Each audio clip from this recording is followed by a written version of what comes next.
Welcome back to Warriors Weekly. Now Basketball 101 with Jim Barnett.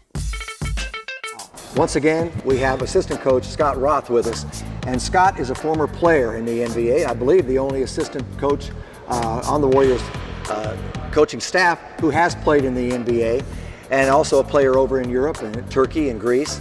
And you were brought here to help these players become better skilled basketball players. And even though someone has played in the NBA, even for several years, they can always improve.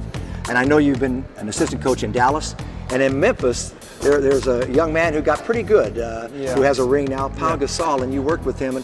And what are the things that you worked with him, and how are you going to incorporate that with some of the players here with Anthony Randolph, Andres Biedrins, for instance? I mean, I've been fortunate enough to be around some great players. Like, if you've been in this league long enough, you've been around them. So, from Nowitzki in Dallas and Finley and Nash, and then I was very fortunate to get Gasol his rookie year along with Shane Battier that year. When you see Pau Gasol, who can shoot a mid-range jump shot, and now you got Andres Biedrins, but they're both gifted with good hands. Right. When you start with good hands, what are you trying to incorporate, like with Andres Biedrins? Now, he's not going to play the high post as far as being a shooter now. But I think, with those guys, they have good hands, but they have great feet. And especially in big guys, if the footwork's kind of messed up along the way, that's, I think, where you start. I think everything from the floor up is where shooting happens, where footwork happens, where scoring happens, and playing from the floor up. So if you have good footwork, that's the first thing. And lucky with Pau and with Andres, they already have that.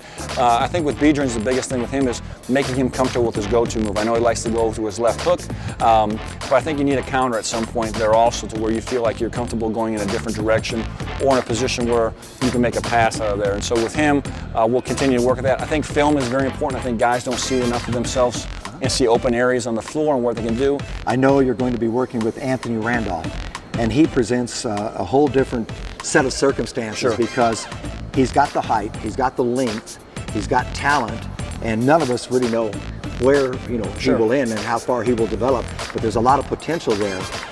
How do you get his ear, and how do you get him to be patient, to just slow down and take it a little bit at a time? Well, I think they've been doing a good job with him. Obviously, it came out from the beginning of the year to last year with them, and I see that any of these guys that we've talked about, tremendous work ethic. So I think that has to be the first thing you instill with a young player, getting the work every day, getting the practice hard every day, and understanding that it's not the quantity of your minutes, it's the quality of those minutes that you're out there.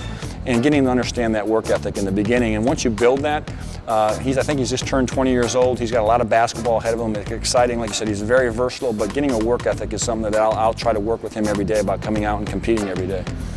When you talk about Anthony Randolph, he can face up and shoot.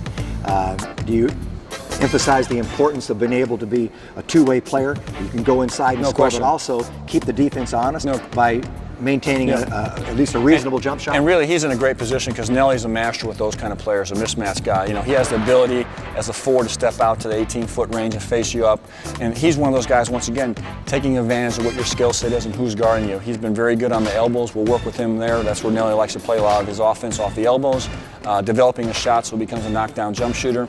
And then just having him, once again, a very good go-to move in the post if you happen to have a smaller guy on him. I think Nelly's one of those guys that will be able to bait you into some switches with him and use it in some clever ways, and we just got to make sure that he's comfortable. And then the other thing too, especially with post players, is if they're not scoring it, at least they're getting to the foul line. And all those guys end up being very good foul shooters, and that's where they get their extra points at the foul line, by getting strong moves to the basket and then getting to the foul line one way or another.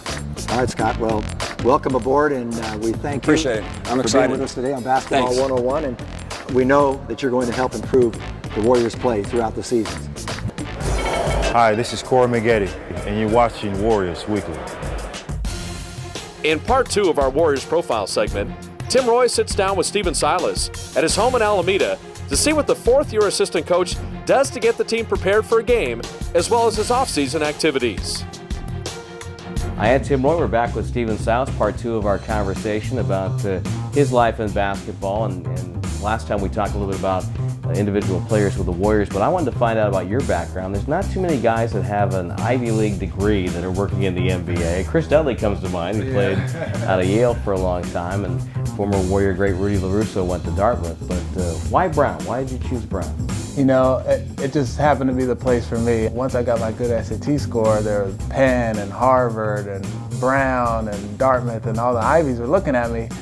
I was like, man, I can't pass it up. So I called my dad and I said, you know, I have a chance to go to an Ivy League school and play basketball there. And he was like, you can't pass it up, you know. And there are other schools that I could have gone to and got a scholarship, but Brown was the one for me. And I love the Providence area, I love the coach, and it ended up being a great decision for me. Now, around your dad, around the NBA as a kid, I mean, obviously you were with basketball. Was there any time in college where you thought, you know, hey, maybe this coaching thing could be pretty cool? It's always been in the back of my mind, you know. Growing up, I always kind of wanted to be like my dad, and he was a player when I was real little, and so I wanted to be an NBA player, and I always wore his jersey and all that kind of stuff. And then, you know, as I got older, he was a coach, and he'd be watching film and diagramming plays, and you know, talking about dealing with players and that sort of thing. And I was always listening, but I kind of always was thinking about being a player, you know. And then once I turned out not that good at basketball, I was like, well, I know a lot about it, you know, and I'm pretty smart. So I think coaching might be the deal. So I didn't really fall in love with thinking about coaching until he was in Charlotte, and he was an interim coach, and ended up getting the job the following year, and asked me if I wanted to scout. So I started scouting, and that's kind of where it all began. Now, as a coach in the summertime, not only are you working with the Warriors and their summer league and working with players in the off season, but you also take time out to do Basketball Without Borders. And I know you've been to 3 or 4 different continents doing that. Tell me a little bit about your travels and what is that like? Last year I went to South Africa, and that was a great trip. You know, it's Basketball Without Borders, and they do a great job of putting that together for NBA players as well as NBA coaches. And it's, you know, the experience is great on the court, but off the court was just unbelievable. You know, we were able to go to the Apartheid Museum and just talking to the people who worked at the hotel, just talking about the differences between today and just, you know, recently, like 25 years ago, you know, just a complete difference in attitudes and, you know, policies and all that sort of stuff. And it's amazing to think, you know, in America, it seems like so long ago, at least to me, you know, that the change happened so recently over there. And then, of course, going around and seeing the animals and the safari deal and all that kind of stuff. And so going to the different countries is great because I get to work on my basketball and learn from other people and teach. But then, you know, just the experience of being in another country is better than any classroom for sure. Yeah, I remember when the Warriors were in China, you know, just getting a feel of how the country works and seeing the people, and even the people we met on the Great Wall about, you know, how even 6,000 miles away they knew about our presidential election. Yeah, it kind of opened your eyes a little bit. It's amazing, and you know, it makes you feel good to be an American, because when you come, they're really excited to meet you, and they have a lot of questions about, you know, what's going on in America and that sort of thing, and whether it's political or social or you know, whatever.